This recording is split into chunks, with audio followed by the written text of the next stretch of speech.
है तो भगवान की बहुत बड़ी कृपा सुनी। तो भगवान यही समझा रहे अपने पुत्रों को, बेटा तुम्हें ये चार चीजें हैं, तुम्हारे पास रूप भी है, तुम्हारे पास युवावस्था है, तुम्हारे पास संपत्ति है और तुम्हारे पास पद भी है। इसलिए बेटा संभल के रहना, किसी संत का, ब्राह्मण का, गौ का, माता पिता का अपमान मत कर देना जीवन में। सबको समझा करके भगवान चले गए। इधर संतों की मंडली आई और आकर के उन्होंने कहा कि मुझे भोजन चाहिए, भोजन करवाइए। कृष्ण के पुत्र बैठे हुए थे, उनमें से किंतु कहने लगा, अरे ये संत महात्मा ये ढोंगी बाबा हैं, बस इनको अपने पेट भरने से मतलब है। तो तुम्हें भगवान ने इतना शरीर, इतना अच्छा शरीर दिया है, तुम क्यों मांगते फिरते हो? अपने हाथों से कुछ करो। अनादर कर दिया संतों। और अगर तुम सच्चे संत हो तो मैं तुम्हारी परीक्षा लेना चाहता हूं। संतों ने कहा, मूर्खो, तुम मेरी परीक्षा लेना चाहते हो? तुरंत ही उन पुत्रों ने सांब को एक स्त्री बना दिया। सांब को जनानी साड़ी पहना करके, पेट में कुछ कपड़े बांध करके और सामने खड़ा कर दिया और महात्माओं से कहा कि तुम अगर जानते हो, सच्चे महात्मा हो, तो बताओ कि इस स्त्री के क्या होगा, पुत्र होगा कि पुत्री होगी। महात्मा समझ गए कि ये हमारा अपमान कर रहे हैं, इनको अपने युवावस्था का, धन का, रूप का और पद का अभिमान है, इसी कारण से ये भूल कर रहे हैं। तो संतों ने कहा, मूर्खो, तुम मेरी परीक्षा लेना चाहते हो? तुम्हें पता है कि इस स्त्री से क्या होगा? बोले बताओ क्या होगा? बोले इस स्त्री के पेट से एक लोहे का मूसल होगा, वो उसी मूसल से तुम्हारे सारे यदुवंशियों का विनाश होगा, कोई बचेगा नहीं। ये हमारा श्राप है। महात्माओं ने श्राप दे दिया। अब जैसे ही भगवान को पता लगा कि संतों ने श्राप दे दिया है, श्राप मिथ्या हो नहीं सकता है, क्या किया जाए? आज अपने पुत्रों को डांटा कि बेटा देखो, हमने मना किया था कि कभी संत ब्राह्मण का तिरस्कार नहीं करना, तो तुमने आज भूल कर दी। सभी पुत्र भगवान के चरणों में गिर पड़े, प्रभु अब पिताजी मुझे अब क्या करना है? बोले अब कुछ नहीं होगा, अब उसी मूसल के द्वारा सारे यदुवंशियों का विनाश होगा, मैं तक इस पृथ्वी पर नहीं रह सकता हूं संतों के श्राप से। पुत्रों ने कहा, पिताजी एक उपाय है। क्या उपाय है? इस लोहे के मूसल को हम पीस करके उस समुद्र में फेंक देते हैं। जब मूसल ही नहीं होगा तो यदुवंशियों का विनाश कैसे हो सकता है? उन पुत्रों ने उस लोहे के मूसल को पीस करके उस समुद्र में फेंक दिया। अब उस समुद्र में किनारे पर आकर के दूरबा बन गया, तो दूरबा वो वज्र का रूप ले लिया। तो सारे यदुवंशी जो समुद्र के किनारे खड़े थे, उन्होंने उस दूरबा रूपी वज्र को लिया और एक दूसरे को मारने लगे। यदुवंश समाप्त होने लगे। भगवान समझ गए कि अब तो बस समाप्त होने वाला यदुवंश से जाना चाहिए। भगवान ने बलराम जी से कहा कि अब जाने का समय आ गया है, क्योंकि संतों का श्राप है, यदुवंश नष्ट होने वाला है। और जो पीस करके समुद्र में फेंका था, उसका एक टुकड़ा लोहे का, एक मछली निकल गई। और जब वो मछली निकली तो उसी मछली को पकड़ करके एक मछुआरा बाजार में बेचने के लिए गया। और बाजार में उस मछली को खरीदने के लिए एक बहेलिया आया। उस मछली को खरीदा, उस मछली को ले जा करके अपने घर पर जैसे उसको चीरा तो उसमें से वो लोहे का एक टुकड़ा निकला। उस बहेलिये ने उस टुकड़े को निकाल करके अपने बाण पर लगा लिया। और आज वही बहेलिया उसी बाण को लेकर के जंगल में शिकार के लिए आया। भगवान ने देखा कि यदुवंश का विनाश हो रहा है, तो भगवान गए, एकांत में जाकर के पीपल के नीचे बैठ गए और लेट गए, पैर पर पैर रख कर। यहां वो बहेलिया आया। बहेलिया शिकार के लिए खोजने लगा, और जैसे ही भगवान का वो तलवा दिखाई दिया तो उस बहेलिया ने समझा लगता है कि कोई हिरण बैठा है। वही बाण निकाला और धनुष पर जलाया, बाण छोड़ दिया और सीधा बाण आकर के भगवान के तलवे में लगा। भगवान कराहने लगे। कराहने की जो आवाज सुनी, बहेलिया दौड़ करके आया, हमसे बड़ा अपराध लगता है किसी मनुष्य ने ये तीर लगे आया। आकर के भगवान के चरणों में गिर पड़ा, प्रभु मुझसे बड़ी भूल हो गई, बड़ा अपराध हुआ, मैं तो मृग समझ रहा था, ये आपके पैर में लग गया, अब क्या होगा? भगवान ने कहा, वही है जो राम रचना। उन संतों का श्राप है कि यदुवंशियों का विनाश होगा तो चाहे वो परमात्मा ही क्यों ना हो, लेकिन संतों का श्राप परमात्मा को भी स्वीकार करना पड़ता है। तुम्हारा इसमें कोई दोष नहीं है, ये संतों का श्राप है। जो वो मूसल था, वो मूसल आज समुद्र में मछली निकल गई, उस मछली को बेचने के लिए मछुआरा गया, मछुआरा से आपने खरीदी, आपने उस टुकड़े को तीर की नोक पर लगाया, आज वही मूसल के द्वारा मुझे प्रहार हुआ है, इसमें तुम्हारा कोई दोष नहीं है। सारे लोग इकट्ठे हो गए, भगवान से विनती करने लगे, प्रभु आप हम सबको छोड़ करके जा रहे हो। भगवान कहते सबको जाना है, ये कोई कहे कि हमको नहीं जाना है, यदुवंशियों का विनाश निश्चित है। तो भगवान के देखते देखते सारे यदुवंशी परम धाम को जाने लगे। देवता लोग हाथ जोड़ करके खड़े हैं, प्रभु अब आपकी लीला हो चुकी है, पुनः पधारिए अपने धाम में और इन कलियुग के मनुष्यों को बताइए कि आपका दर्शन कैसे होगा इनको, क्योंकि द्वापर का अंत हो रहा है, कलयुग आने वाला है। इन कलयुग के प्राणियों को आपके दर्शन कैसे होंगे, कैसे सुलभ होंगे?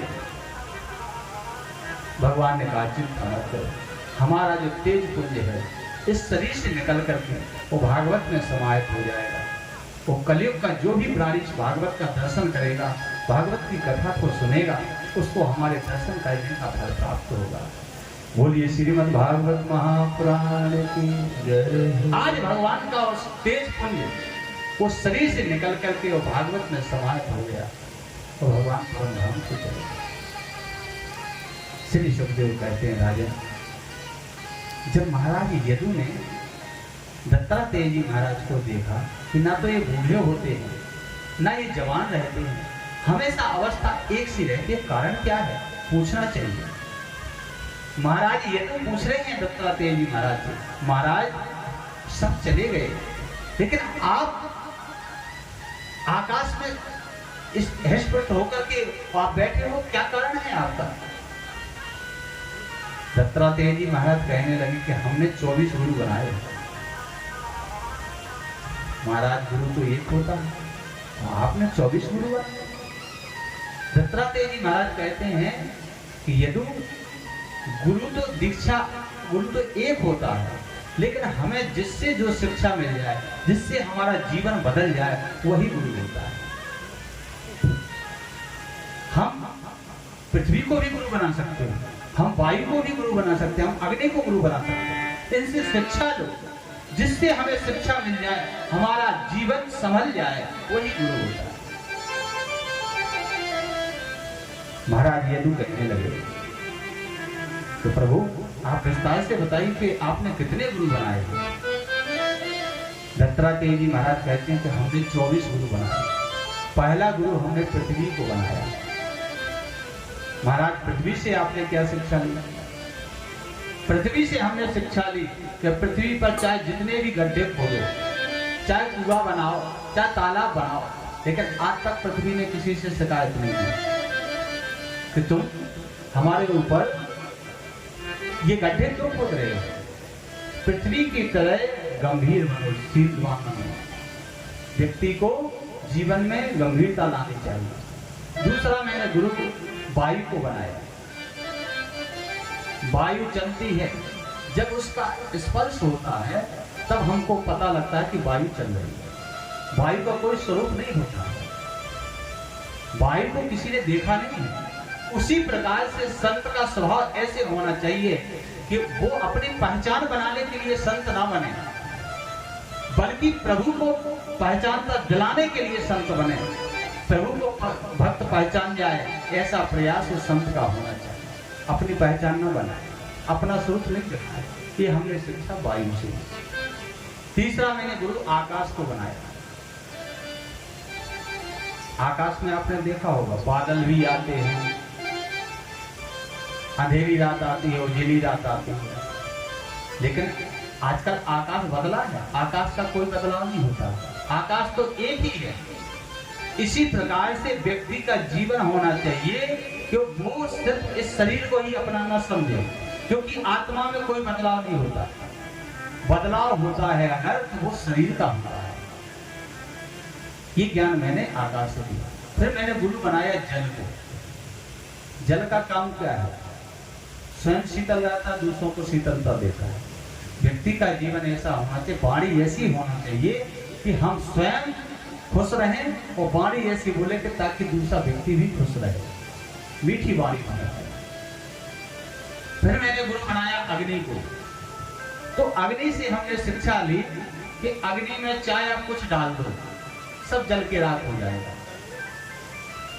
कोई भी वस्तु डाल दो, जल के राख होना है। उसको ये मतलब नहीं है कि ये राजा है तो ये गरीब है।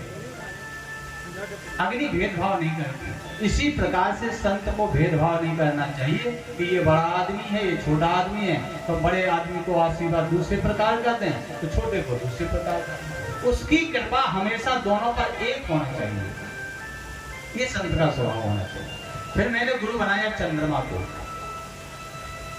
चंद्रमा से हमने शिक्षा ली कि चंद्रमा घटता है और बढ़ता है, तो जीवन में सुख भी आते हैं और दुख भी आते हैं। तो व्यक्ति को जिस प्रकार से सुख भोग रहा है उसी प्रकार से दुख को भी स्वीकार करना चाहिए, सुख दुख को बराबर समझना चाहिए।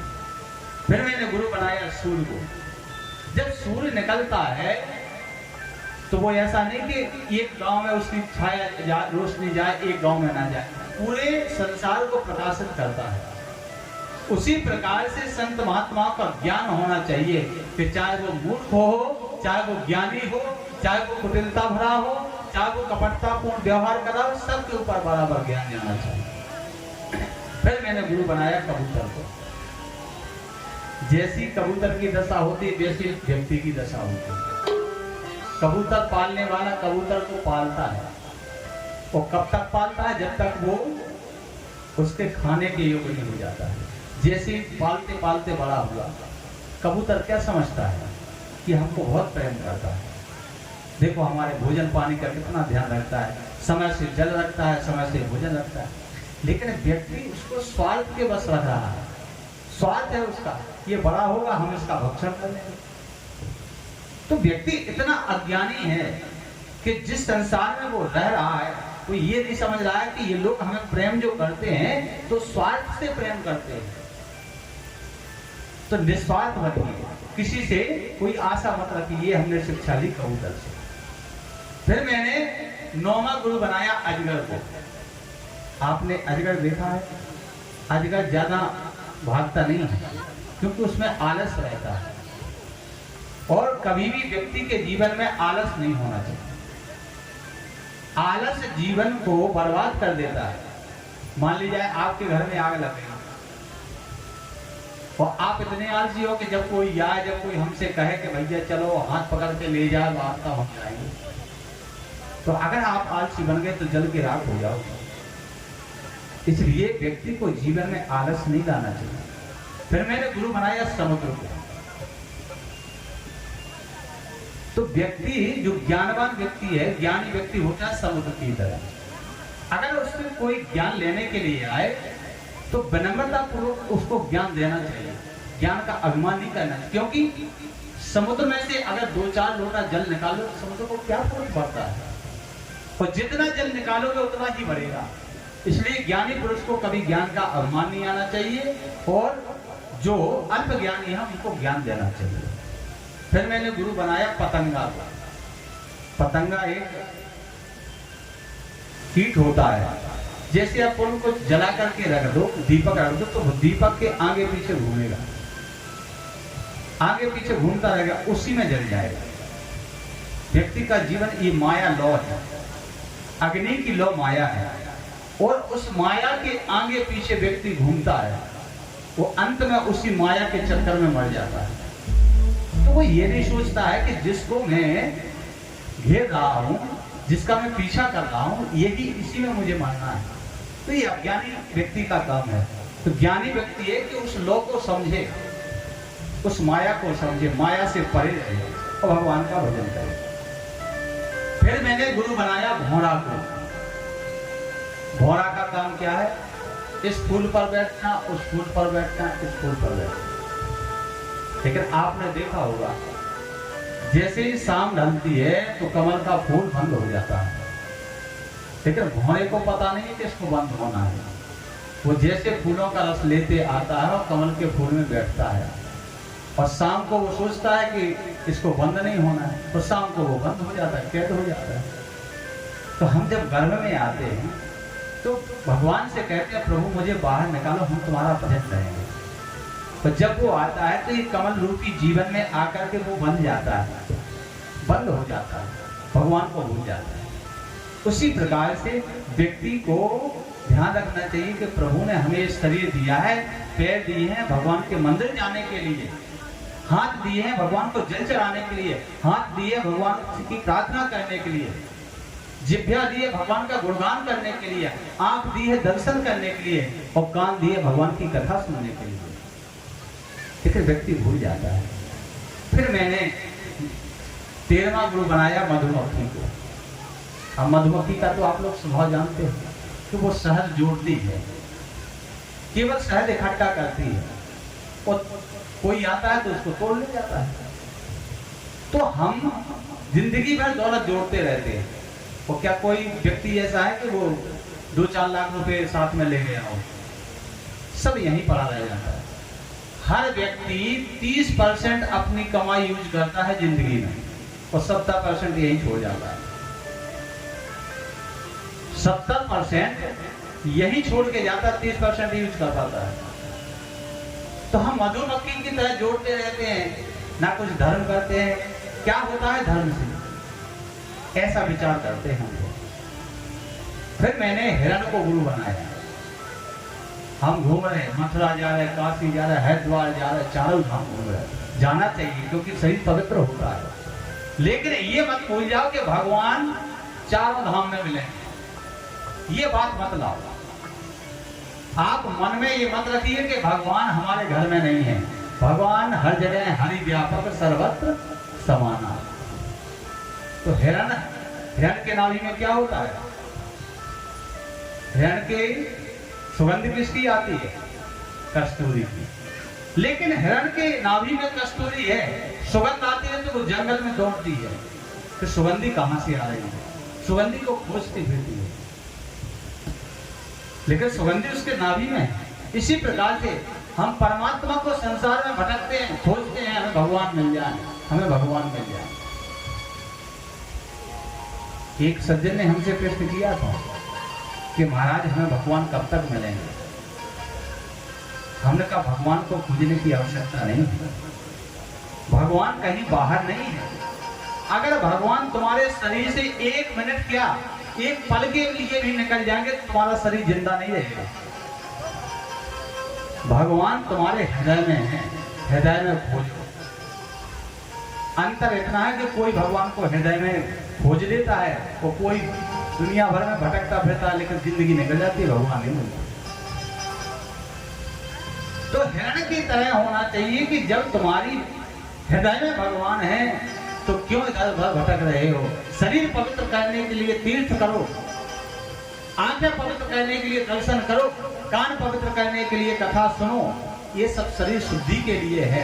लेकिन अगर तुम कहो कि भगवान हमें अंदर नहीं है, बाहर मिल जाए, तो तुम्हारे हृदय में भगवान बैठा है। फिर मैंने गुरु बनाया मछली को। व्यक्ति का जीवन लालच में नहीं होना चाहिए। आपने देखा होगा मछली कैसे फंसती है कि जो फंसाने वाला होता है वो कांटे में आटा की गोली लगाता है, और आटा की गोली लगा करके जब वो जाल फेंकता है तो उस आटे की गोली की लालच में आकर के एक मछली अपना जीवन बर्बाद कर देती है, जीवन समर्पण कर देती है। उसी प्रकार से हमें लालची नहीं होना चाहिए कि चाहे अगर हमारी वहां मौत है, हम लालच के मारे चले गए तो मरना निश्चित है, तो इतना लालची भी नहीं होना चाहिए कि ताकि हमारे प्राण भी चले जाए। फिर मैंने गुरु बनाया, 16वां गुरु बनाया मैंने एक वेश्या को। महाराज ये तो कहने लगे, महाराज वेश्या को आपने कैसे गुरु बना लिया? तो दत्तात्रेय जी महाराज कहते हैं वेश्या को हमने इसलिए गुरु बनाया, वेश्या प्रतिदिन सुबह से सज धज करके बैठती है कि कोई ग्राहक आएगा। शाम हो जाती है, जब कोई नहीं आता है तो वो धिक्कारती है शरीर पर कि शरीर को सजाया, लेकिन जब इस शरीर को कोई पूछने वाला नहीं है तो उसको वैराग्य आ जाता है। एक महात्मा जी बड़ी सुंदर बात कहते थे कि एक बगीचे में महात्मा लोग ठहरे हुए थे। महात्मा लोग ठहरे हुए थे तो एक महात्मा जी कह रहे हैं दूसरे महात्मा जी से, आप बता सकते हो कि ये जो मुर्दा यहां से निकला है ये स्वर्ग में गया है कि नरक में गया है? तो दूसरे महात्मा जी बोले कि हम तो नहीं पहचान पाए, चलो पूछते हैं। पूछा तो अब कौन कह देगा कि ये स्वर्ग में गया कि नरक में गया? दूसरे महात्मा जी कहते हैं, बोले ये नरक में गया है। पहले महात्मा जी बोले नरक में कैसे गया, आपने कैसे कह दिया?